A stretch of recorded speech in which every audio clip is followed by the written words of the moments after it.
देखिए ऐसा है, जज साहब पे भ्रष्टाचार का सवाल नहीं उठ सकता। हो सकता है जज साहब ने किसी से उधार लिया हो, वो पैसा रखा हो ना। ये हंस रहे हो आप लोग। कई बार आग लग जाती है तो उसकी वजह से आग लग गई है।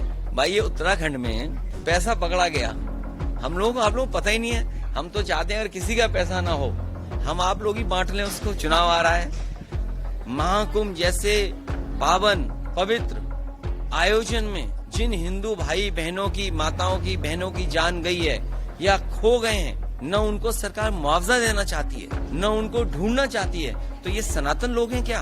अध्यक्ष जी, अब तो जजों के घर में करप्शन का पैसा मिल रहा है, वो भी आवाज उठाने पे रहा। देखिए ऐसा है, सवाल उठाया तब जाके वो आपकी घटना सामने आई। मुझे लगता है, देखिए ऐसा है, जज साहब पे भ्रष्टाचार का सवाल नहीं उठ सकता।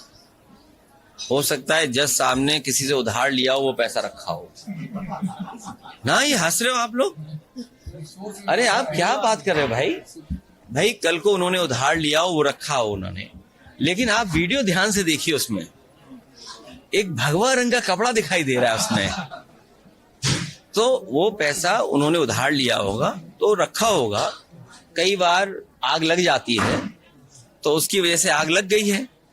ये तो कुछ पैसा पकड़ा गया है, हमने आपने कई सौ करोड़ पैसा पकड़ा देखा, लेकिन आज तक उसका पता नहीं कि किसका पैसा था।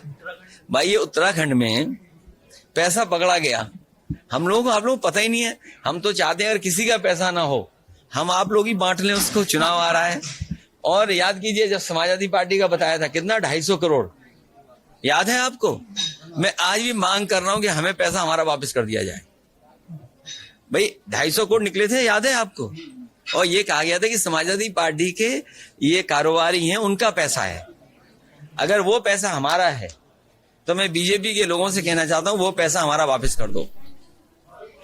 और सुनने में आया है तुम 70 करोड़ की बात कर रहे हो, वो पैसा भी उसको वापस हो गया है। सब वो पैसा भी उसको वापस हो गया है। जो सरकार हिंदुओं के खो जाने पर हिंदुओं से झूठ बोल रही हो, जो सरकार हिंदुओं के खो जाने पर हिंदुओं से झूठ बोल रही हो, महाकुंभ जैसे पावन पवित्र आयोजन में जिन हिंदू भाई बहनों की, माताओं की, बहनों की जान गई है या खो गए हैं, न उनको सरकार मुआवजा देना चाहती है, न उनको ढूंढना चाहती है, तो ये सनातन लोग हैं क्या? ये सनातनी लोग नहीं हो सकते हैं। सनातनी लोग वो हैं जो दूसरों का दुख अपना दुख समझते हैं, दूसरों के परेशानी अपनी परेशानी समझते हैं।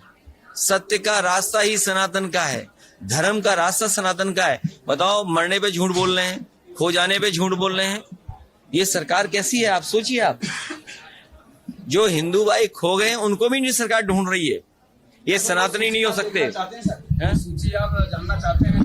नहीं, न केवल सूची जानना चाहते हैं, बल्कि जो डिजिटल उन्होंने कुंभ बनाया था। अरे आपके अखबारों में ऐड चल रहा था, आपके टीवी पे ऐड चल रहा था, नहीं भूल गए क्या आप? अपने ऐड ही भूल गए आप? आपके ऐड चल रहा था ये डिजिटल कुंभ है, तो इसका मतलब सीसीटीवी था वहां, ड्रोन थे। सीसीटीवी कहां चले गए, ड्रोन कहां चले गए कुंभ के? इसलिए हम लोगों पे आरोप न लगाएं, ये भारतीय जनता पार्टी, ये सनातनी लोग, ये झूठे सनातनी लोग हैं। इन्होंने हिंदुओं के खोने पर न दुख जताया, और सबसे दुर्भाग्य की बात यह है कि ये इतिहास और नाम ही बदलते हैं। इन्होंने सम्राट हर्षवर्धन का एक भी बार नाम नहीं लिया। ये सम्राट हर्षवर्धन का शुरू किया हुआ कुंभ है। अगर आप हमें बता दो एक भी जगह सम्राट हर्षवर्धन का नाम लिया हो, मैं अपने पत्रकार साथियों से कहूंगा, जब 8 साल बेमिसाल में अगर बुलाए जाएं, आप बुलाए जाएं, आप इसलिए नहीं बुलाए जाओगे क्योंकि आप समाजवादी पार्टी की बीट देख रहे हो, तो इसलिए आप नहीं बुलाए जाओगे। लेकिन अगर आपका साथी वहां जा रहा है तो कम से कम ये सवाल पूछिएगा कि हिंदू भाई जो खो गए हैं उनको कब तक ढूंढ दोगे? जो एक्सीडेंट से मरे, खो गए, उनको क्या सरकार मुआवजा देगी? और क्या सम्राट हर्षवर्धन का नाम सरकार कभी लेगी, उनको धन्यवाद देगी कि नहीं देगी?